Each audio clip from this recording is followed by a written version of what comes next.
Gone all a bit. Put them back. What?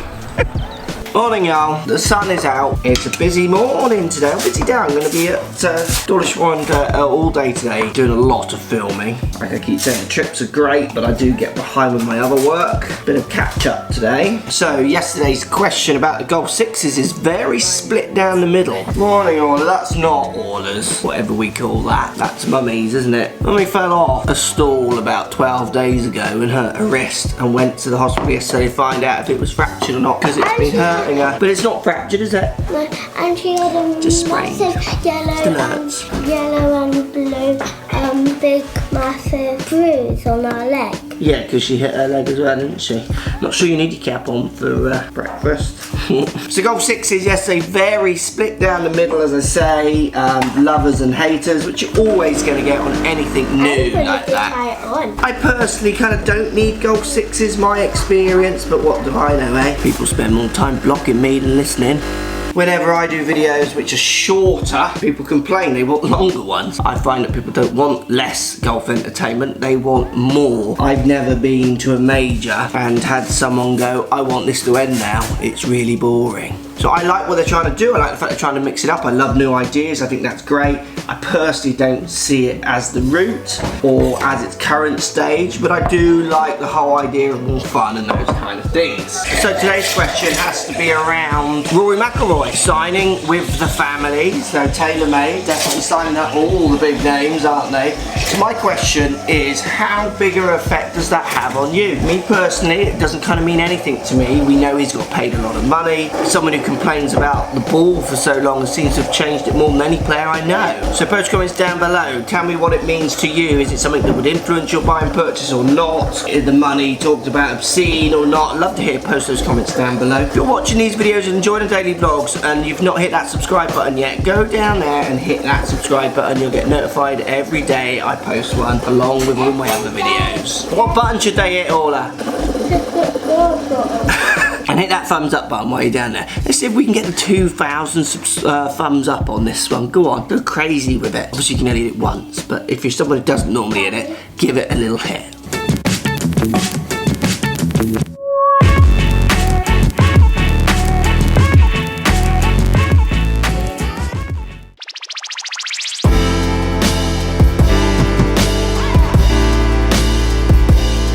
So today's swing, we're going to try and engage his back a little, upper body or the top of his back is very rounded, so we're going to just try and kind of engage that a little bit more. Today's all going to be around the term kind of wrist hinge, what people call wrist cock, wrist hinge, those kind of ideas.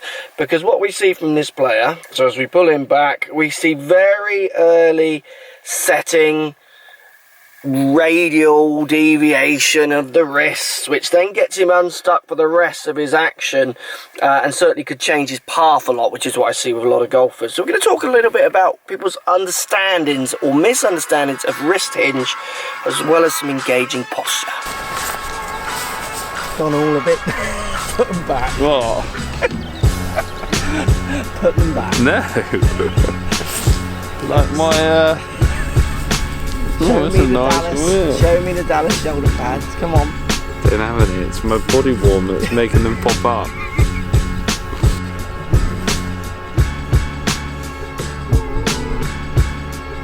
So first idea is around posture. Let's get rid of this.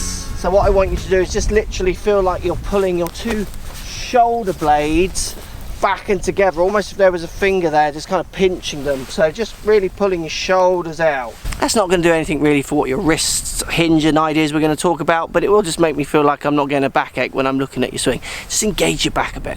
So we see you getting very tight up here, which is basically you using a lot of this angle in your wrist to get those wrists to feel like they're going to hinge a lot, as people call it. And people seem to think that we need to get the hinge on the wrist to happen. 99.9% of golfers, a club getting up behind their back is done by a bit of movement this way with the arm, flattening the wrist a little bit as well. You don't have to feel that you're putting this in at all, really. So simple idea, what I want you to do is swing just left-handed. Okay, now get rid of this idea. So you're hinging up, then keeping it close on the way down is moving the handle forwards, which is often going to move that path left for people. So I want you to try and get the club above your head with feeling like you're not putting any of this in. Best way to do that is to feel like you're flattening that wrist while at the same time feeling your arm moving this way. Think about it this way, look.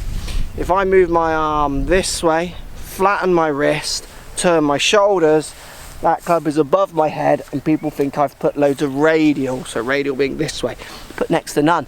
And some players, you think a DJ, I don't reckon he's got any hinge this way at the top of his backswing. I think he's actually hinged this way because he bows his wrist so much. So we need a bit more width. One-handed, left-handed swings, feeling like you're not hinging your wrists up at all, feel like you're more just flattening that left wrist with your left arm, and then feel the follow through. Put the other hand on as well if you want to connect to it. You could even hit some shots. This drill is a brilliant way to give people an idea of getting a bit more stretch.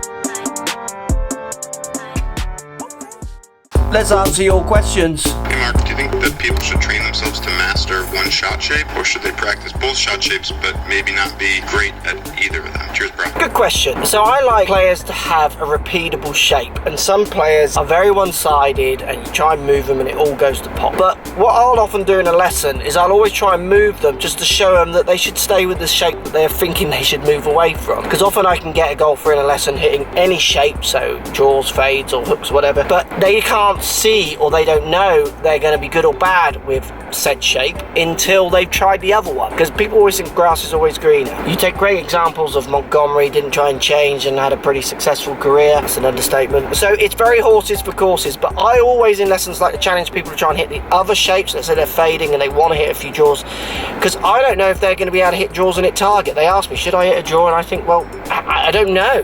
We need to play. We need to see if we can get you hitting draws and then see if you hit target. Those kind of things have got to be tested, which I really enjoy doing in lessons. To answer your question, it's perhaps specific. I think it's more about experimenting with the other way and see if it works or not for you, and then choosing the one that hits the target the most. That's all that matters, hitting target.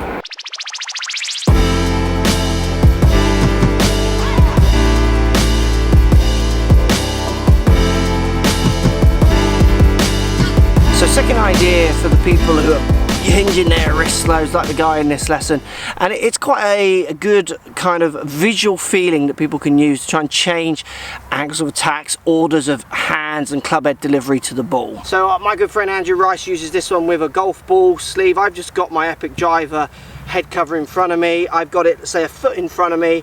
I would tee a ball up in the ground a foot behind, and what I'm going to do is try and hit my shot by hitting the ball and not that head cover. If you imagine I was hitting shots where hinging my wrist up, pulling them in close to me, I'm going to feel like I'm bottoming out very much where that head cover is. Now, depending on how confident you are, you can do this with irons from the ground, you can do it with drivers off the tee as well, but this will completely change the order you deliver hands and club to that ball, and in turn hopefully change your club path a little bit, as well as possibly moving angle of attack. You have to be careful with angle of attack though. This doesn't mean you're going to hit down per se. You could still hit level depending on what you do, but this feeling is great for getting you a feeling of more width on the way back and certainly the way down, and more of a sweeping feeling through the shot. Do it on the range. It's a great drill if you're out playing in your evenings on your own. You can even do this on the tee. Let me know how you get on. Right, thanks for watching. Me and Aldis are going to play 9 holes. You gonna rip some? Think so. Oh, think so. You can stop it and then right tonight. Remember, hit the subscribe button down there. Thumbs up the video as always. See you all tomorrow. Post those comments as well on today's question. What do you think of Rory McIlroy's mega deal?